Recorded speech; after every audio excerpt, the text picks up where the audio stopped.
Okay, so hello everybody. My name is Sophie Matic. I work for the City and County of Denver for a evidence-based program called EMBARC, which entails taking those who are higher risk offenders and using cognitive-based therapy and individual tailored case planning to hopefully reduce some recidivism. So unfortunately, we are based out of the county jail because it is a pilot program. So our goal, though, is to say that, hey, evidence-based practice works so that we can legislate to make this like a state standard.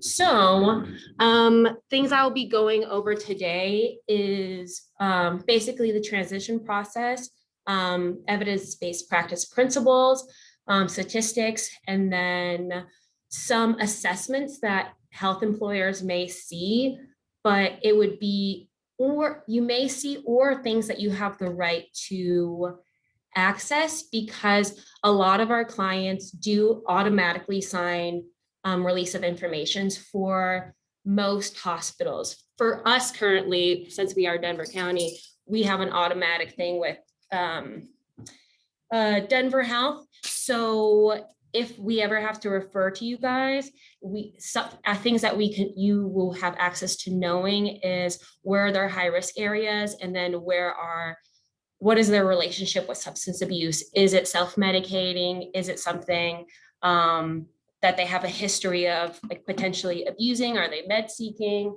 Or what their mental health risk needs are. And sometimes it is hard to access what is the truth, but hopefully with a collaboration between all parties, we can find some common denominators. So I will share my screen.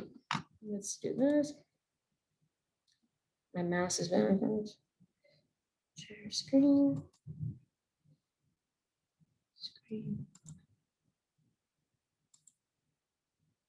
All right. Can everybody see the screen? You can do like a thumbs up or something. One of those. Aha. Okay. So, again, yes, that's me.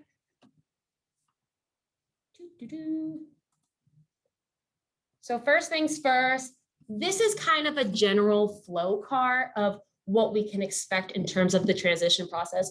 So first, you have the flow chart on the left, but that is that's like a more, once they are sentenced and then they are assessed, we determine what is their risk type. So if they're medium low, that might just include a stabilization track. So that would involve some sort of educational plan, maybe some classes in the community, just to better empower them and inform them on how to make the best decisions for themselves. And then those community support tracks. So what resources do we need to connect them to? Then we have our high risk, medium risk individuals, and that would involve a little bit more of individual tailoring with case management and a higher level of supervision for a reentry track. So we would have them participate in risk reduction programs that focus on more cognitive behaviors and potentially impulse control, and specific things are self-sabotaging cycles that are allowing them to recommit crime, whether they are intentionally trying to or find it hard to not. And then we have our highest risk individuals. And unfortunately, in Colorado, we don't have a lot of resources with those who have severe mental health needs. And it's kind of a fine line, because it would be a lot of more custody control. So it's kind of losing base from the rehabilitation process versus just keeping individuals alive, unfortunately. But Colorado is working on, hey, we're missing a link here for people can't control whether they have high risk mental health needs. So we are working on explaining to legislate, like, these are necessary programs. So potentially basic sentence outcomes based on when someone's sentenced is based off of risk. So is probation necessary would be the lower risk, which involves just maybe some educational classes. Then we have our direct sentence to community corrections. Community corrections is also referred to as a halfway house. However, that is kind of an outdated term. So for those who don't know, that is a residential program where clients, they have to report at least, or they have to stay in a facility where they sleep at least 8 hours a day. However, they do have access to the community. And then we have the department corrections or prison. So those who it would be a risk for them to still remain in the community or have any access to. However, after successful per type, the client would benefit from stepping down program intensity. So if they were sentenced to community corrections, they would drop down to a non-res. So which means instead of now residing at the community corrections facility, they enter the community, but they still have to report to the correctional facility for UAs, and then other services such as like additional case planning, but so still keeping in contact with some sort of supervision just for additional support and help. If they're a DOC client, they could potentially become a transitional client at a community corrections facility. So that's kind of more if they're like a high medium risk, because they're determining this person might not be able to just immediately go to parole because they might risk recidivism. So essentially it's a institution process, whether it's county jail, prison, and then it's a re-entry, and then they enter community, whether that be a non-residential program, parole, or probation. All right. So these are our 8 guiding principles for reducing recidivism. As you notice, it is your classic pyramid. So the intents are the highest form of foundation would be, what is the actual risk at large? What is the need? And we're doing that through assessments, whether client administered or professional.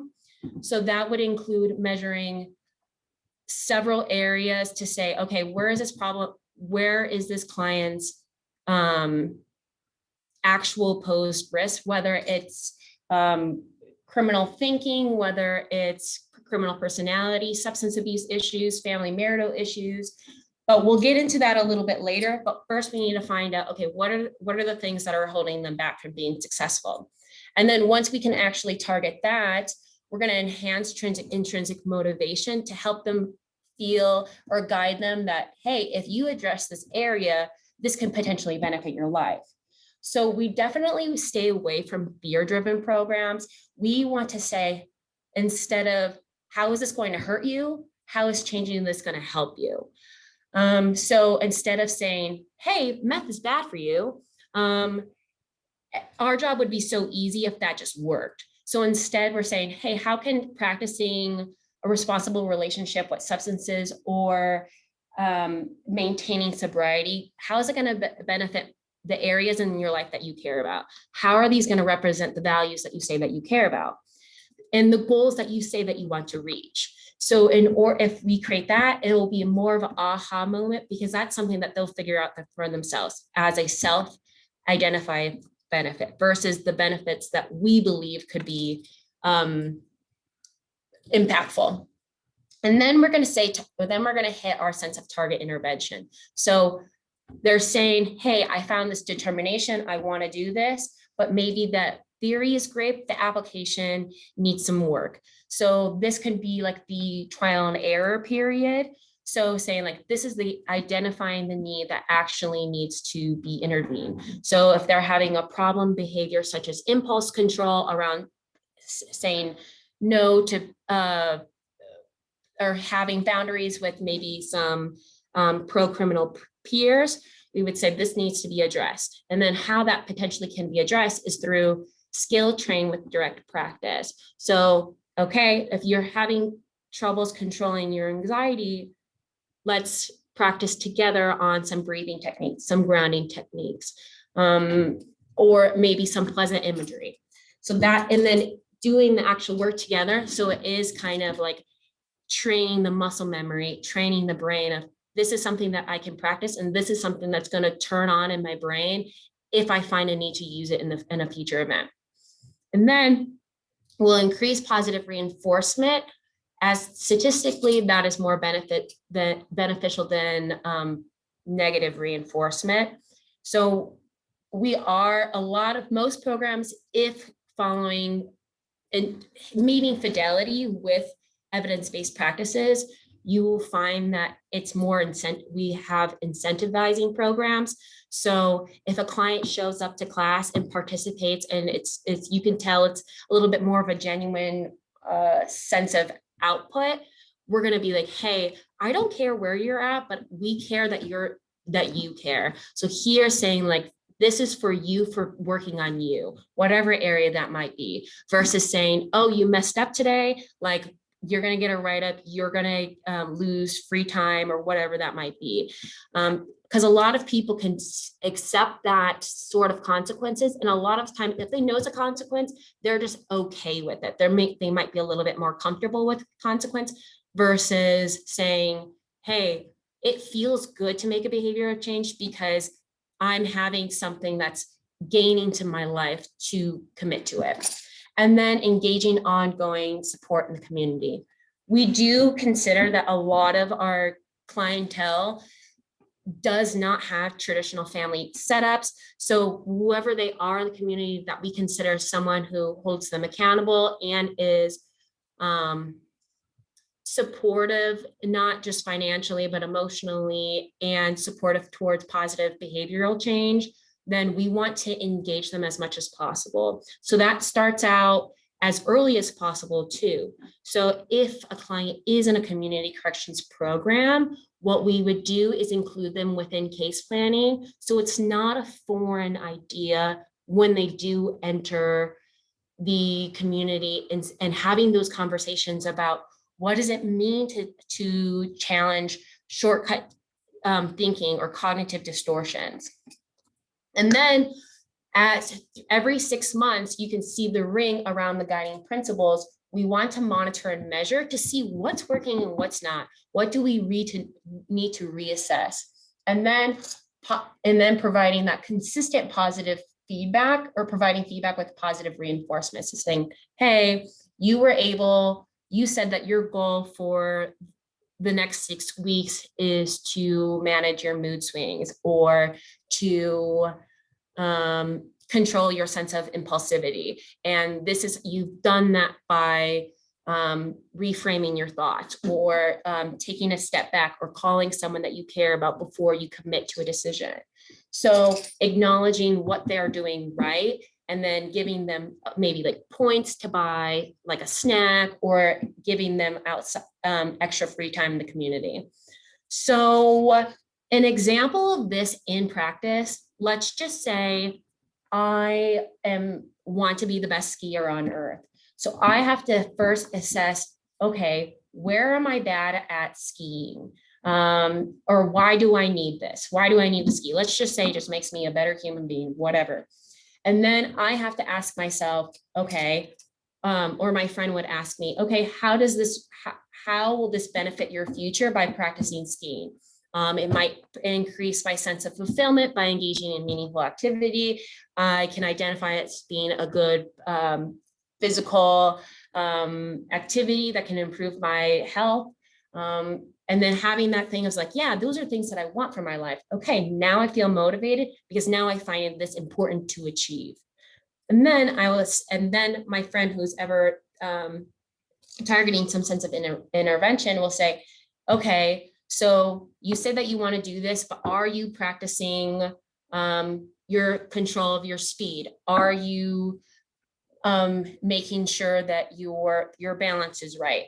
And then I will try that. And then with skill train and direct practice, the person who would be training me would say, okay, so let's try this together. Let's follow me as I slow down, and then you try to practice that too.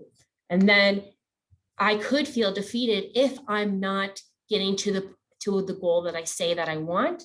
So someone way that could maybe reignite my passion for it would have that positive reinforcement. It's like, hey, I've noticed your improvement. You went from totally wiping out 5 times on a green to wiping out only 4. So that would be like, okay, maybe this is a measurable sense of improvement. And then engaging ongoing community support would be that person would invite me often to be, hey, do you want to do this at least once every 2 weeks, once a month, to just make sure that you're committing to something that you say that you want to be committed to, or something to keep that passion alive.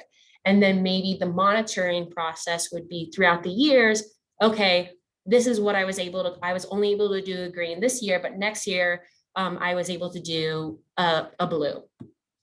So that's just kind of the practice of what that could look like. Next, this is a general outlook of recidivism rates within the state of Colorado. So that offender type, the diversion, that is your community corrections client, versus transition is those who are in DOC but need a transition down to either parole or to community corrections, then parole, depending on their need.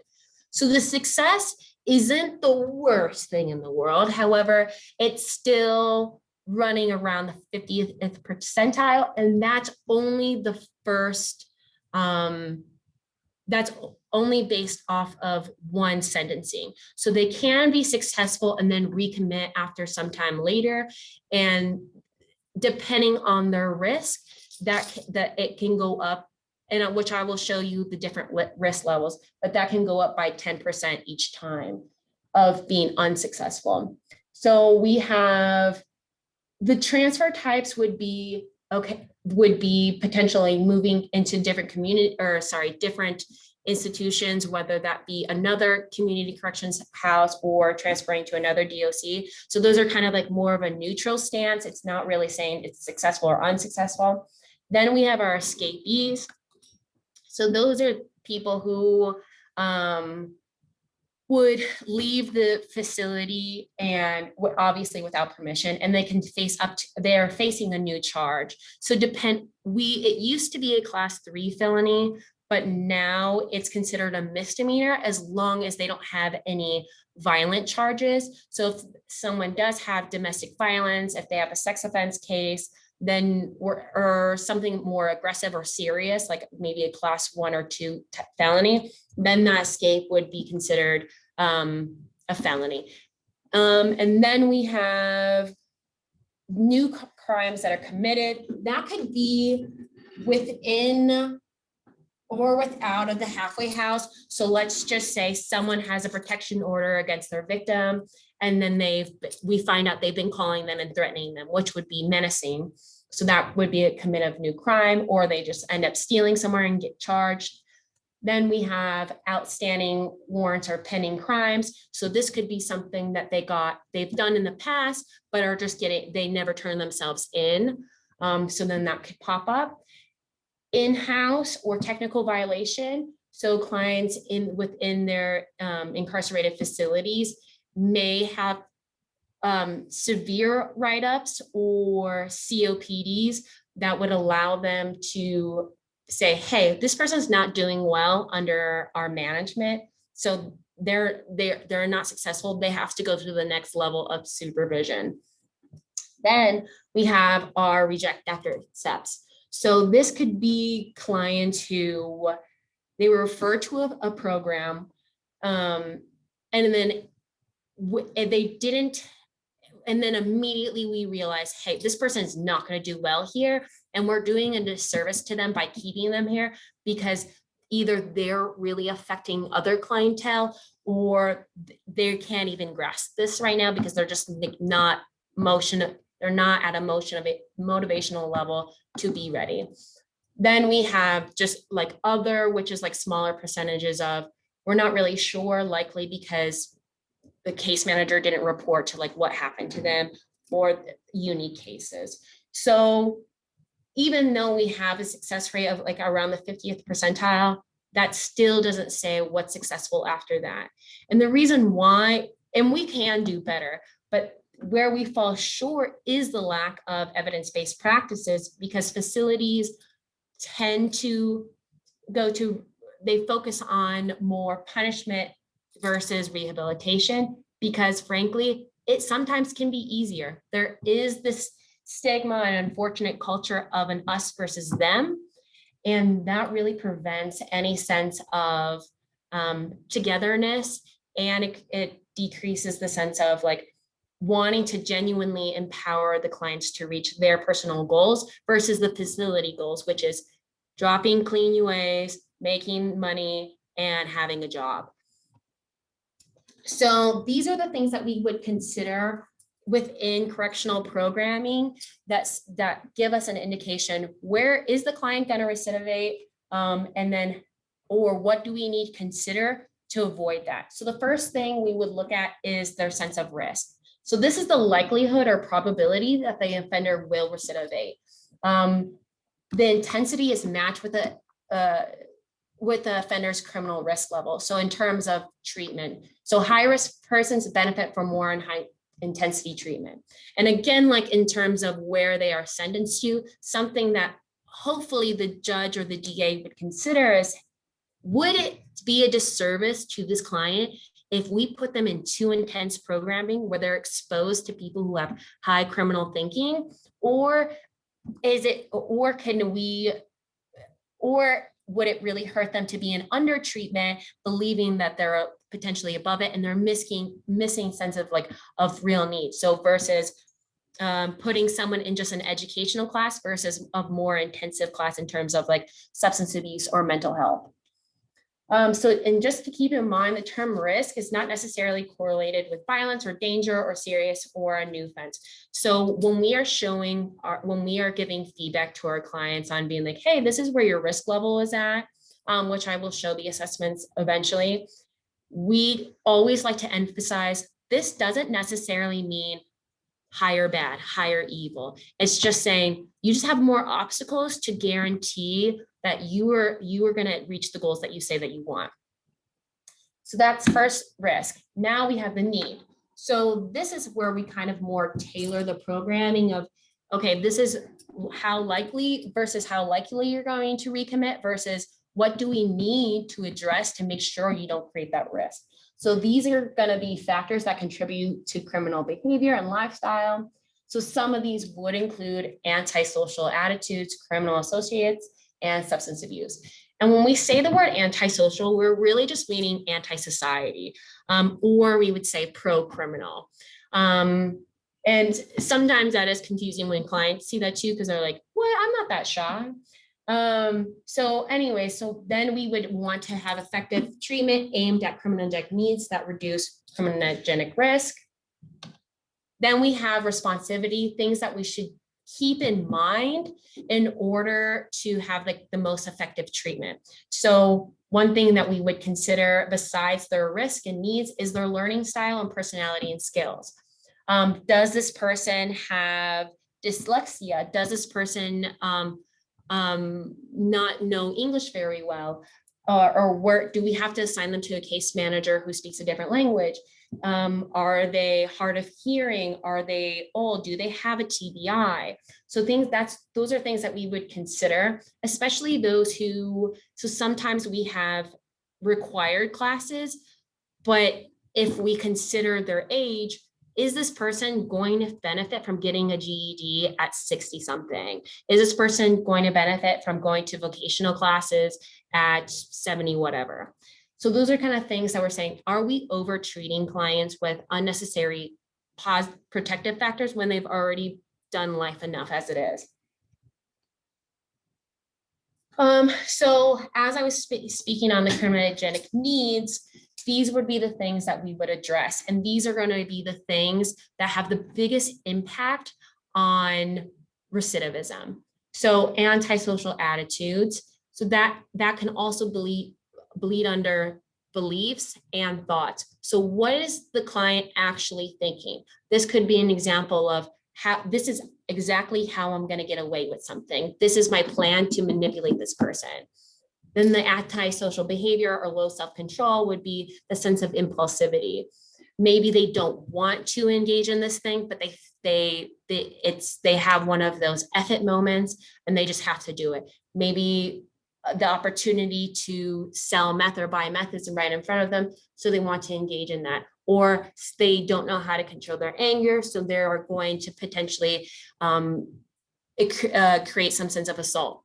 Then we have antisocial peers or pro-criminal companions, which would be, who are the people around you that you tolerate? What kind of ideologies that you say you're connected with? So those are the people that they choose or hang around with or might have encouraged with. Another thing we would consider is whether they are social isolate. So do they find companions inferior? Do they find no sense of importance on building pro-social relationships? Then we have our criminal personality makeup. What parts of their characteristics or their personality enable criminal behavior? This can be narcissism, entitlement, apathy, or things that they use to justify or they normalize. Yes, this is what I ought to do because this is how it's going to be successful, or this is how I can reach my goals, of course. So the difference between antisocial attitudes, thoughts, and beliefs versus criminal personality makeup is the attitude, thoughts, and beliefs is the what are they thinking? And then the criminal personality makeup is why they're thinking it. Then we notice dysfunctional family relationships. So that has their family normalized a certain behavior for them? Do they have a toxic family? Were they born into a gang? Were they born into addicts? Were they born into things that enable continual behavior? And then we have substance abuse. So how is their need for substance? Is this something that they're self-medicating on? Is this something that they are abusing and can't get off? And the reason, and then we have our school and work. So is it hard for them to get a job? So they resort to selling drugs or robbing people or embezzlement or whatever that might be. And is there lack of education preventing them from getting the jobs that they want? Do they not have anything meaningful, fulfilling? So it's easier just to take the shortcut. And then we have our sense of leisure and recreation. Is there free time fulfilling for them to where they can fill that need of adventure, fill that need of satiation? So, and then you can see based on the colors, it measures the sense of severity. So the top 4 in red would be considered the big 4 versus all 8 of them are just considered the top 8. So the reason why the big 4 are the most important is it's because it's the most internal. And a lot of the times people say, okay, why does antisocial peers, why would that be something that's considered internal? Because it is a reflection of like who you are because of who you hang out with. And also, like I was referring to earlier, it's also an indication of what you tolerate and what you accept. So, and they end up having a ripple effect on the rest of them. So sometimes people say, okay, again, why would families be under or less prioritized than antisocial peers? We also consider, well, peers are who you choose, friends are who you choose, versus family. We can't say if they even have connection to their family or not, if they're being enabled by their family or not. And then substance abuse, sometimes people also say, why wouldn't that be in the big 4? Well, likely the reasons why someone abuses substance abuse is because they're criminal because of the top 4. So that is the behavior of the thoughts and beliefs, because that is a value or normalized ideology that they've created. So, oh, this is what I ought to do to feel better, or I don't have the self-control to say no, or my peers are all doing it, or I'm stronger than this drug. So that criminal personality makeup. And then we also, and sometimes it also can be confusing in terms of like the work, school, leisure, and recreation being a part of the crim needs, because although someone who doesn't work or someone who has a very sedentary leisure life doesn't mean that they'll commit crime, but it's just the antisocial attitudes that would commit to it. So you need the top four to be, or the top four are going to be more relevant into those who are committing crime versus the bottom four, because those with the bottom four can still have a more likely chance to be out of the criminal justice system. And then we have our sense of our recidivism wall. So I won't spend too much time on this. However, again, we are talking about that intrinsic versus that extrinsic. So would we say to those who have that sense of antisocial patterns, thoughts and beliefs, the drug problems, companions, they have more control over handling those things versus their criminal history, which indicates their sense of impulse control. We would consider, hey, we understand that that's going to be hard. That's why it's out of control in the first place. And also like their passive education and employment. They can't help it if they have not had a GED so far, or they have a high criminal history record. But the higher their criminal history record, the more we say this is a habitual pattern that's been created. So the risk is going to be higher because once wasn't enough or twice wasn't enough. They kept recommitting crime, unfortunately. So our best foot forward would be to address the top four criminogenic risk factors, and that it will bleed and ripple effect into the rest of them naturally. So once they begin more intensive programming, we'll focus on those big fours. And then while addition to, but not necessarily prioritizing, focus on those protective factors. So what does it look like to have a step down treatment, or improving your relationship with your spouse, or having satisfying employment? And then we would also consider, what is the client's stage of change? So this can be done with either relapse prevention or even cognitively of like, hey, I don't want to be part of this gang anymore, or I don't feel like it's necessary to feel control over my partner. So we would determine where they are at, so then we can also tailor their program. Because if someone's in pre-contemplation, which is no intention of changing their behavior, we know then we need to go back to the ribbon on the enhancing intrinsic motivation.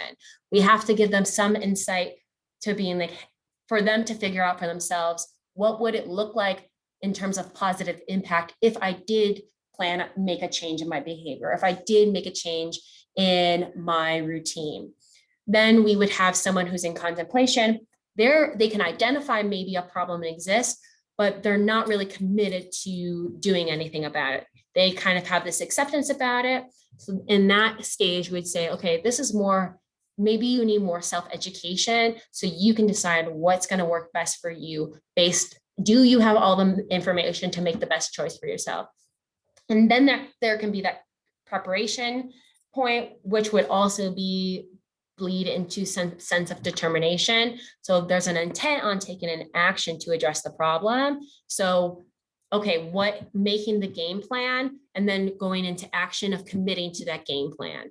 And then once they have active modification in behavior, after 6 months, we would consider that a maintenance phase. And the reason why we have a 6-month rule and saying, okay, this is a true behavior change, like they're maintaining it, is because anyone could white knuckle playing the part for 6 months in terms of like, oh, I'm just saying what my counselor, my caseworker wants me to hear, because that gets me to where I want to be faster, which might be gang involvement or making money through whatever means that's unfortunately illegal.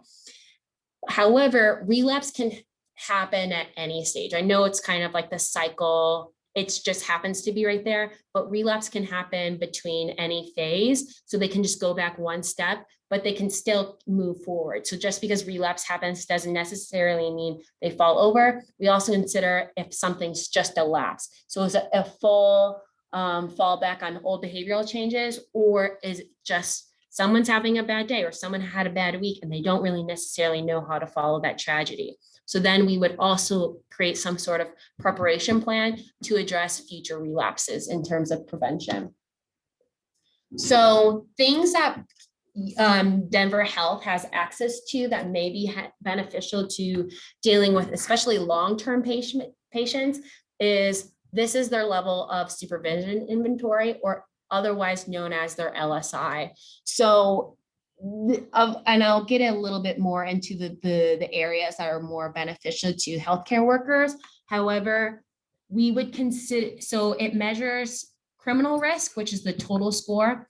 That's between the highest score that one can get is 54, and the lowest score that one can get is 0, but that's actually not humanly possible. So like the lower score, the lower risk, and depending on if they're on probation or their DOC client, it has a little bit of risk levels in terms of what would we actually consider high versus low. And then we have the criminogenic need. So those are your subscale scores. So you see here, we have criminal history, which indicates impulse, if their need for, to address impulse control, education, employment. And based on the percentages after the totals, the higher percentages, we would say this is the higher need. However, again, we have the attitude, orientation, companions, and criminal history, which equals impulse control. Those are automatically doubled. So whatever, even if criminal history said 50% and employment and education said 70%, the 50% would be considered double. So it's actually at 100%. And then if it was at 100%, we would consider it 200%. It's kind of a weird thing, and there's definitely better ways to like measure it. But, and then we have our treatment responsivity. So this would be after this assessment is complete every 6 months. So is the score changing? And if not, we're missing something and we need to reevaluate for the benefit of the client's future. Then we would measure the protective factors, which is the rater box total. And the higher that is, the more strengths they have. So the higher the total score, the more risk, and the higher the rater box score, the more protective factors. So something that would be mindful for medical professionals to consider is their sense of drug and alcohol problem currently and how it's affected their life. Law violation, family, marital, school, work, medical, and other clinical indicators, which was like, do they have IV use? Are they using under supervision? Or do they have specific conditions that are affected by their drug or alcohol abuse?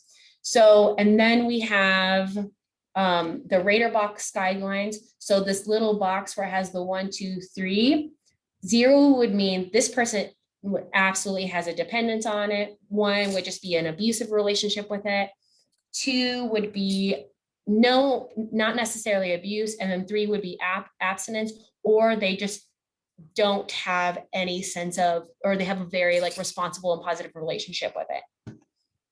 Then we would look at the emotional personal. So how is their like mental health affected? Do they have a moderate or severe interference? Do they have mental health treatment in the past or current? And then their psychological assessment indicated. So a lot of the, if you see 2 psychological assessments indicated, so like if you see like PTSD and depression, likely they would be in a more intense program called residential dual diagnosis programming, which is very like focused on those who have mental health issues along with substance abuse issues, but it can only be done if they have 2 psychological assessments. And then we have our attitude and orientation. So those who are supportive of crime, and that can be anything of like, this again, like it's kind of that self-talk of like, this is what you ought to do. And I get what I want no matter what, no matter who's at expense of it. And that can be really hard to determine whether that person manipulates others to get the things that they want. So that would also be those who might be seeking meds, or someone who might be kind of like playing the system a little bit. And then we have unfavorable attitude towards convention. So do they think it's necessary to be a contributing member of society? And then we have just like kind of like poor attitudes. So do they think that treatment is necessary? Do they think that having programming, cognitive behavioral, moral reasoning, relapse prevention, will that benefit their future or not? Do they think that that's going to aid their life or cause problems for their life? So if you were to determine under emotional personal who's more at risk, we would consider both can score 3 points, whether you have 40, 46, 48, and 49 versus 46, 47, and 50. So we would consider this case 2 to be more severe because it's saying they have a severe interference and they have no mental health treatment in the past or current. So that would be a priority for us to get that squared away right away. And then those LSI scores, depending on where they at, like I said, the lowest would be 0 to the highest being 54. This is their sense of recidivism. So those who are scoring above a 30, they're at the 50% mark already. And that is unfortunate, but but that's just kind of the nature of the game. And again, just because they have a higher score does not necessarily mean that guaranteed, oh, they're going to recidivate.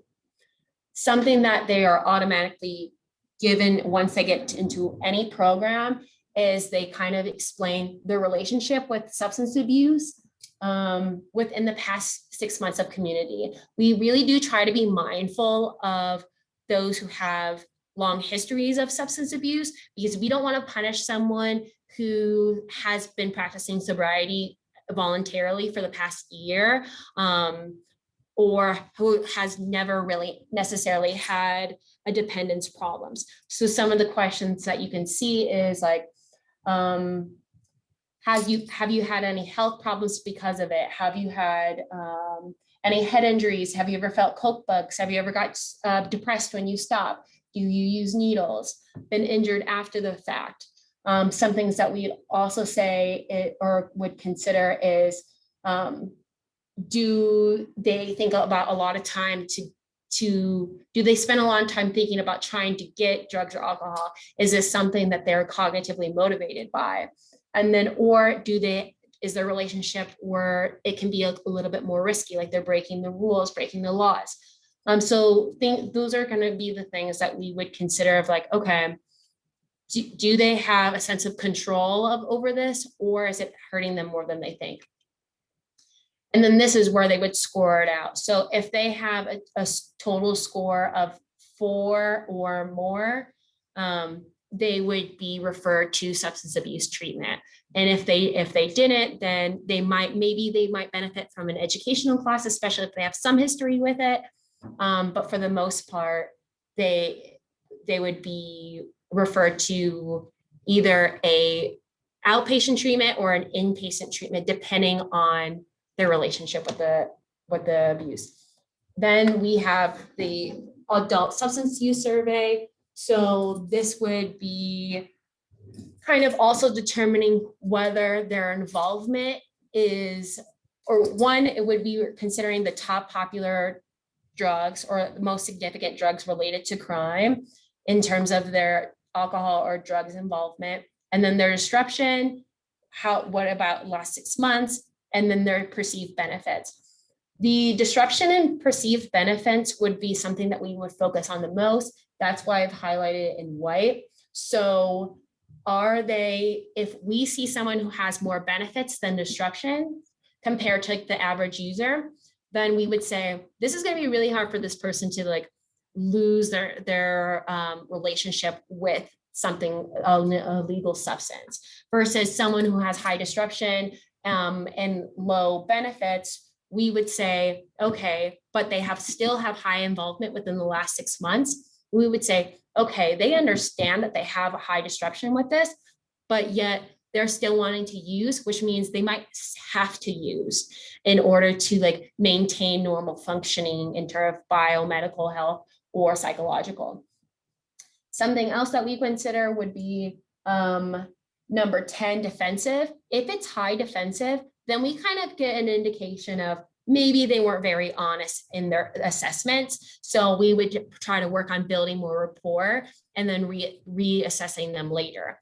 So, and then we would also look at high motivation. So if they have low defensive and high motivation, we can understand like, hey, this person wants change and they're being really transparent about it. Versus if they are high defensive and even high motivation, we understand that they're just using the motivational questions in the assessment to distract us from being maybe dishonest, because the defensive indicates that they are not necessarily being fully transparent.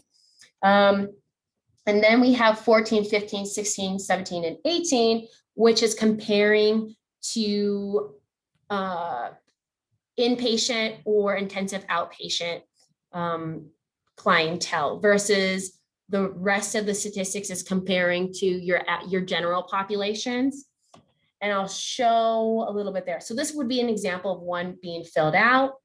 You can see in this, for this client Clifford, his disruption is fairly high. It's under high medium, and his involvement within the past months is would consider high medium throughout his life. So we kind of also have an indication he's been using more within the past year than probably throughout his life. And then also we can see that his perceived benefits is higher than his disruption. So he might have less incentive to want to discontinue his relationship. And then we have defensive is kind of low medium. So there's things that maybe this person's on edge about. And we just maybe need to still work on building rapport to figure out what information are they holding back so we can best provide treatment. And then there are ambiguous sense of the motivation. They're right in the middle. And how you can tell is with this line. So this line is comparing to the average offender. So if it's above the line, they're more than the average general population versus below. It's just like, okay, this is not necessarily a super pressing need for this person.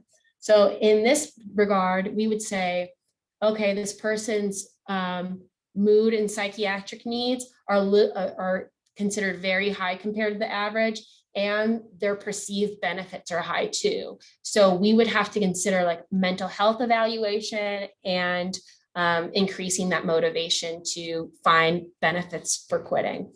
And then there is a sense of number 13, the rater. So this is professional judgment.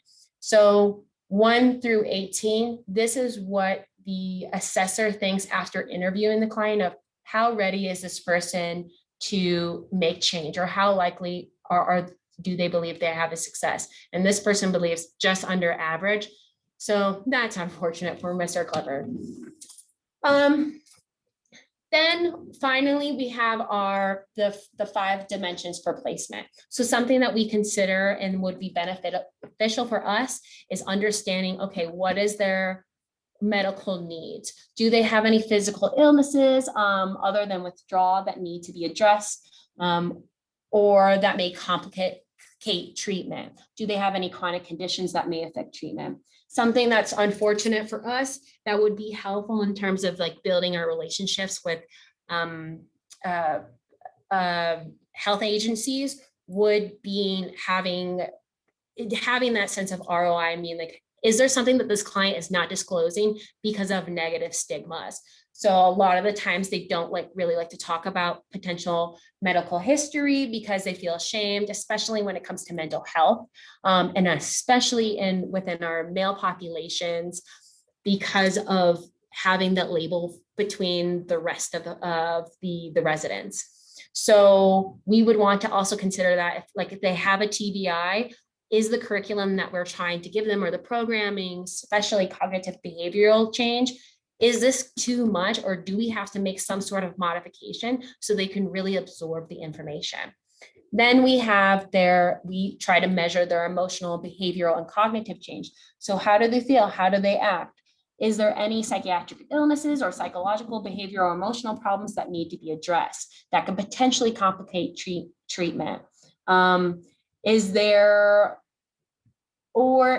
any like emotional behavioral problems that appear to be an expected part of substance abuse, or do they appear to be independent?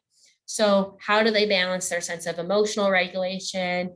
How severe is their natural behavior? And then where is their sense of like cognitive distortion? Then their readiness to change. Do they, like, again, relaying back to that stage of change circle, do they find importance under change? Do they even find confidence on changing? Then finally, we have our sense of relapse and recidivism potential. Do they have a low sense of impulse control? Do they have a strong addiction to relapse? Have they had successful treatment planning in the past? Or do they have any skills to deal with their substance abuse problems? Then finally, their recovery environment. Do they have support from their friends and family? Are they enablers? Are they holding them accountable? Do they not have any family? Do they not have any friends? Do they have a roof over their head? Do they glorify homelessness? And then, or any sense of community, that human need of feeling like a sense of belonging to, or a lack of. So we would really consider, like, is this a strength area or is this a weakness area? Because unfortunately that does contribute to some sense of like motivation and the sense of accountability and that positive engagement to keep that momentum going towards the goals that they say they want. So why being informed matters. Hopefully we can like reduce stigmas. Unfortunately, clients feel that their eagerness to get jobs, to seek medical health, is they feel that they're being judged by basically everyone. And a lot of the times that could just be certain filtering of, I've experienced trauma, I experienced prejudiceness, so that's all I see. But for them to feel like safe within that positive reinforcement and being informed will allow them to feel like, okay, the stereotypes can be dropped. And then also increasing involvement. The more that we like communicate within the community, the more we can increase that sense of a united front, that sense of, okay, we have a mutual goal, so this is going to be easier to achieve in terms of like collaboration versus just compromise, which tends to be a no-win, no-lose scenario. So, and that also that sense of like, okay, meeting mutual goals, that helps empower that sense and empower our clientele and empower our community in terms of creating a sense of safety, while also creating a sense of we're protecting the underfunded communities, under-resourced communities, as well as what is being, are we making things accessible in terms of resources? Is this something that the clients know what to do? A lot of the times they're just like, I don't know where to get this, or I don't know who to go to. I don't have any information on this. Of course, that is some sort of like self-independence and self-research, but for the most part, like engaging in like more availability, because it is intimidating to work on all these things and not knowing like where even to turn to. But if the opportunity is at their door, they're more likely to take it. And then, yeah, just enhancing that communication and collaboration process, and then continue progressive policy change. So if we, as a community, if we all say, hey, these things work, or like, hey, focusing on like the deeper part of the iceberg in terms of behavioral change and reducing recidivism, we can be more convincing to policymakers of these things need to be implemented more often and more cautiously with more compassion. So that's kind of really it for what this little community corrections world looks like. So does anyone have any questions?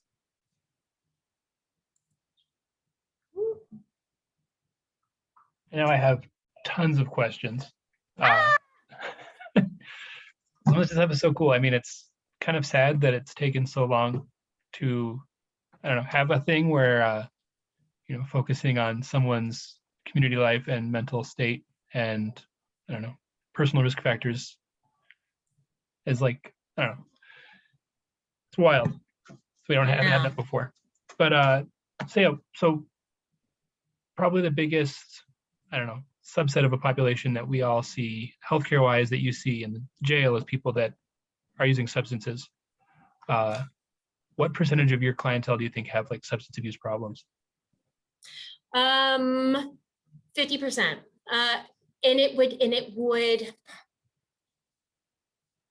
It depends on intensity of need. So the higher risk the client is, probably the more likely they have a substance abuse relationship, or those with more severe mental health, they tend to have more substance abuse. But I would say on average, yeah, 50 to 60%, or that's at least the biggest, it eventually comes up. Gotcha. And so how does your program compare to like other programs like yours, like in other counties or other states? Does your program have any comparison between those? Doing better, doing worse? The only state that I would say that is trying to focus on something that we're trying to do would be Washington. Washington is pretty progressive. But for the most part, this still is a pilot program, and we are in our fifth and final year of programming. So something that the halfway houses are doing currently, instead of just focusing on those big four things, they tend to default on just focusing on treatment and educational needs or employment needs, which tends to do a disservice, because if we're looking at an iceberg, those are kind of more surface level things versus that's like a reaction to their low sense of impulse control, to their criminal personality makeup. So they exist in those programs, but not at a fidelity rate. And unfortunately, a lot of correctional programs, they just want bodies to make sure that people are alive, or to make sure that their clients are reporting back to the facility. So they're not really that focused on the actual care. They just are just trying to get people through the program without maybe the quality of programming, if that makes sense. Yeah, I mean, not to name names, but I'm sure a lot of us on the healthcare side have dealt with facilities and places that prioritize just having an employee there in the chair to do the charting versus actually helping anybody. Yeah. So like a lot of this seems to depend on like the person or the client's attitude. And I'm sure like the higher risk people have a harder time with this, but like, do you guys have a pretty good success rate with modifying people's behaviors and like giving them like a more positive attitude? Yes. So we at the program I work for, because it is very heavy EVP, we're very committed to like meeting fidelity and meeting best practice, versus like other facilities, or the average facility would maybe sacrifice that a little bit more easily. So, and then an average, your typical facility would have like maybe a 50 percentile success, versus we so far are kind of more at 60. So that although we're getting a smaller population, something that we do also consider is the other facilities, they're going to be more of your medium high risk, versus we are taking in people that are exceptionally high risk. So they're not allowed to have one of those LSI scores of below 29. So if they're considered high risk for prison, we get them. We do intense programming, which focus on, okay, let's skill train together. Let's address these cognitive distortions and actually practice intentionally reframing them. So what were some negative thoughts that you have this week? How do you try to gain control over people? What are your basic needs and the strategies that you use to fulfill them that are considered pro-criminal versus pro-social? So just like breaking down those things and letting that do the work for the rest of it, for getting meaningful employment, for using their time, not wanting, I guess, to like hurt people or recommitting crime.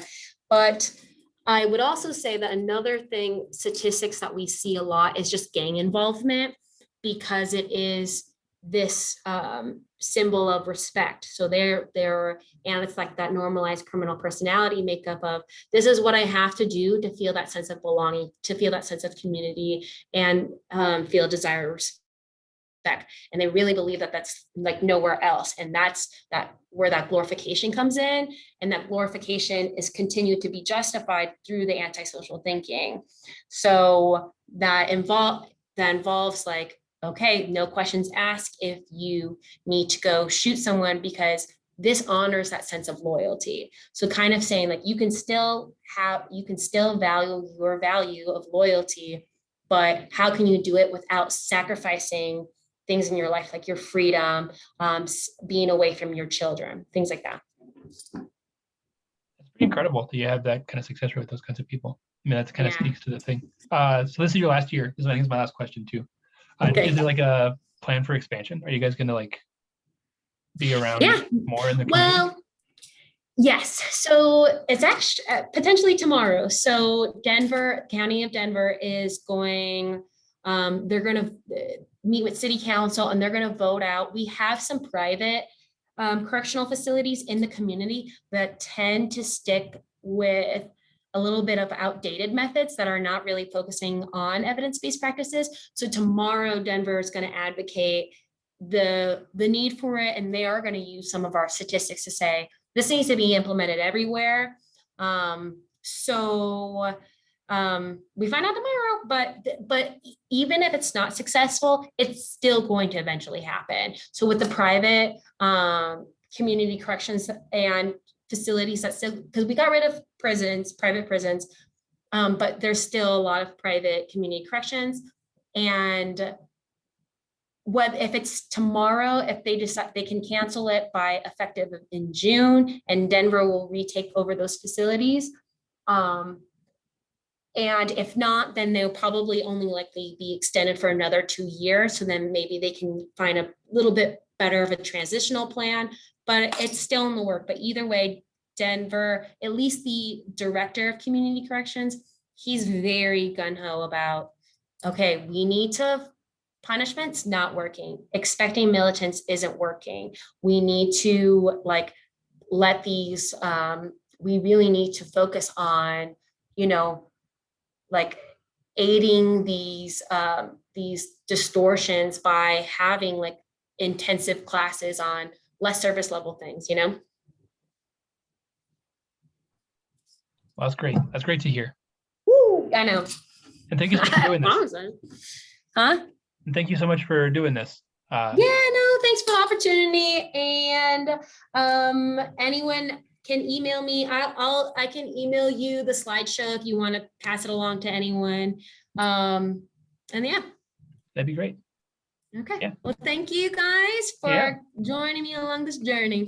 Definitely. Well, this has been the latest episode of Denver Health Workers United Teach Yourself with Sophie Matic, talking about recidivism and community corrections. Next month, I think, is going to be, I don't know, we have like 3 or 4 different topics. It's either going to be the pros and cons of union organization, it's going to be pre-hospital airways, or it's going to be something about pharmacodynamics. Who knows? But we'll keep everyone posted. And thanks again. All right, dear. Thanks.